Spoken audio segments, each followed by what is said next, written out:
Welcome back to Indian Trace. I don't know about you, but I'm continually looking for creative ways to process artifacts that I find. This is a cleanup video.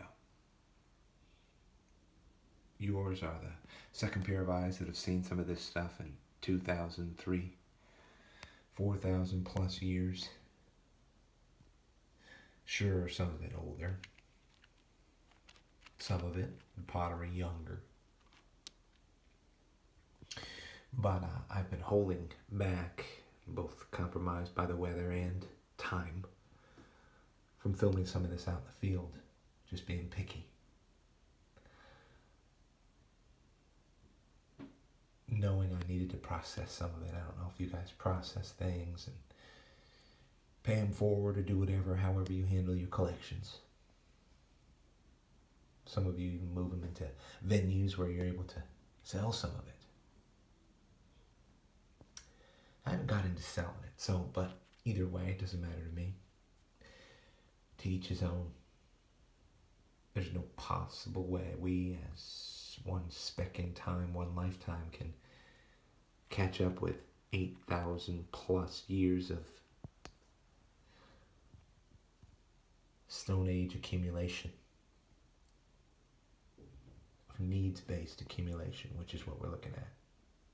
And when it's needs-based, it will, and it did, century after millennium after millennium, just accumulate. Never biodegrading in the ground.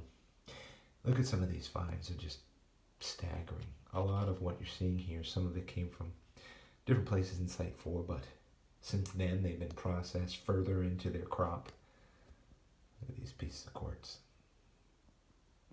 Which is amazing because, you'll drive back by or check a place out and you'll be like, oh my God, the machine's hit it again, and you just went through and grabbed 2, 3, 4, 5 pieces that were extraordinary. They could have been lost forever. They could have been broken up more. Some great stuff here. We'll take a look at it.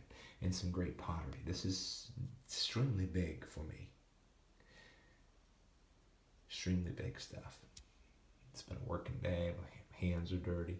Some of this stuff is very unique. I'm just now. I found more, but I'm just setting aside some stuff for cleanup and trying to get a good exposure on some of this. It's a very unique aspect about this piece of pottery right here. Don't know if you can see it.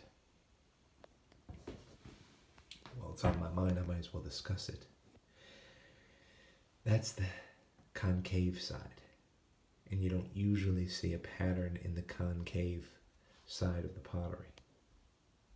Because much of this pottery, as you see right here, is pressed into a woven bag after it's meshed together with enough sand and quartz to bring the temperature of that clay up even hotter. So it will cure the clay and fire it properly. It's very common around here, and that's what it was used for, because that quartz will get to a wicked hot temperature, higher than the clay, and it'll be able to help with the tempering of it. That's a great illustration of it right there. But as for clay, which is a precious thing to find, these pieces, either late archaic, early woodland, or mid-woodland pottery. That piece and this piece, smoothed, pressed probably with a rock and stone on the inside, pressing it up against the basket. And you can see here, that's not an accident. Something's going on that top rim.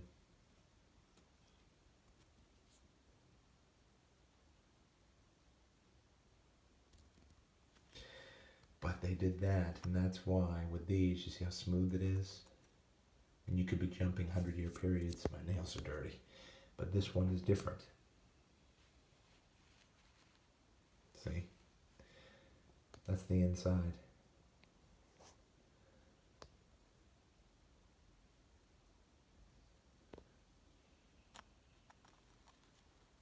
Which leads for more mystery. And that's the concave side, and the convex side is this side.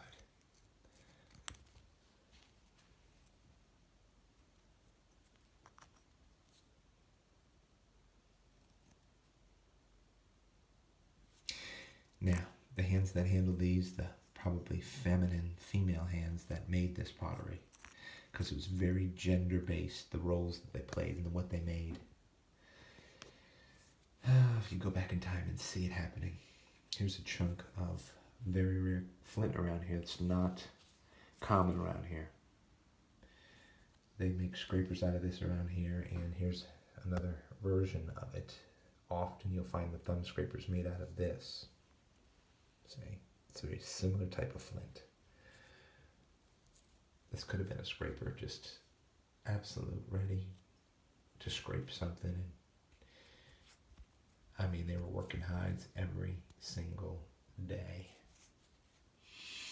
for all their needs. And again, something jumps into the timeline, a piece of soapstone. I was talking to a friend about that. Don't know where it fits in the timeline.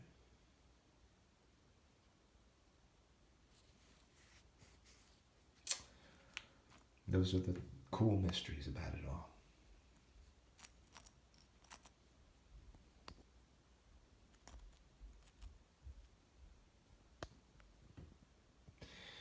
And of course, there's the stoneware.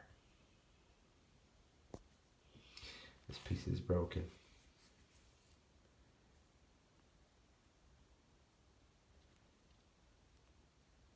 Right down the side.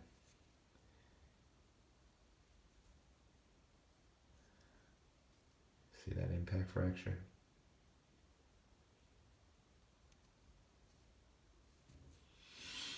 Interesting. And this, of course, everybody knows that was a great looking piece.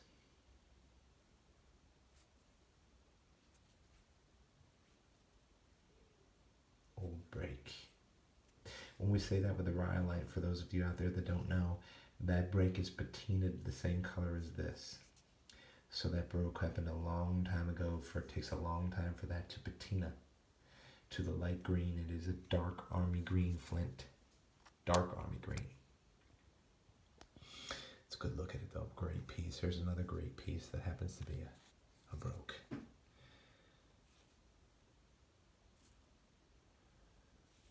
It's good lighting in here. Hope everybody's fine in this spring. We haven't had much rain at all. Nothing's changed in the last day, even though it was rumored that we would. Thumb scrapers. Always unifaced. Some of you find a ton of these scrapers.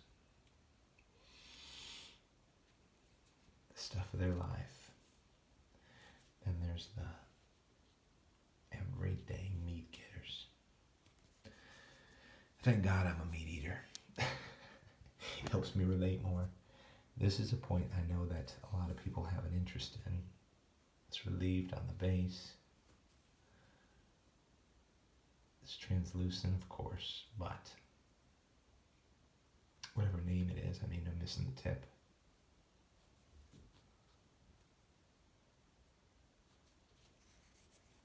It's a great point. We just keep going. There was some good finding going on, and sometimes I can't slow down. Rhyolite again, that's the patinaed. Jumping through centuries. Time frames here, everybody.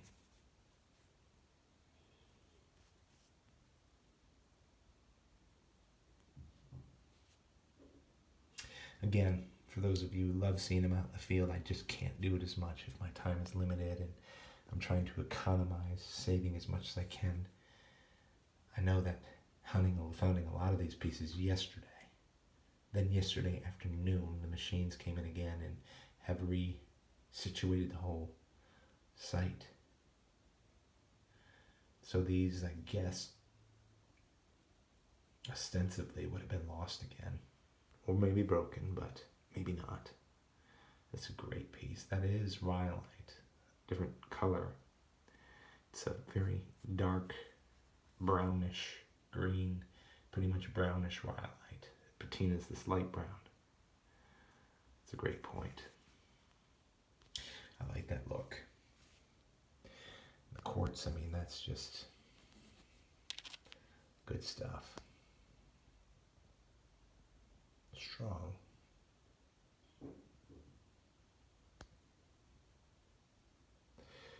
Nothing wrong with that group.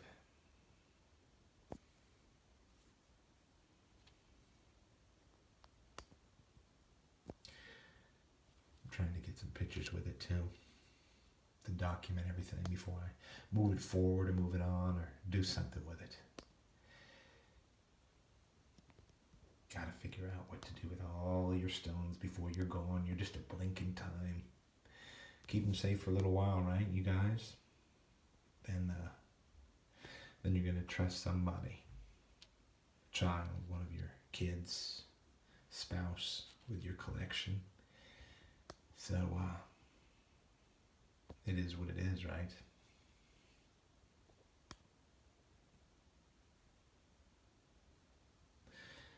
Appreciate everybody just checking these out. There's maybe a dozen people out there that really like these close-ups to get an idea of some of the stuff that's being found here in central North Carolina, eastern North Carolina.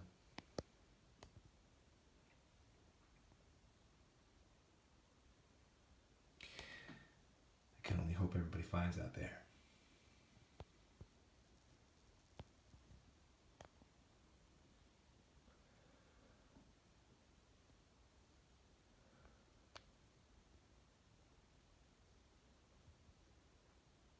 We'll do our best.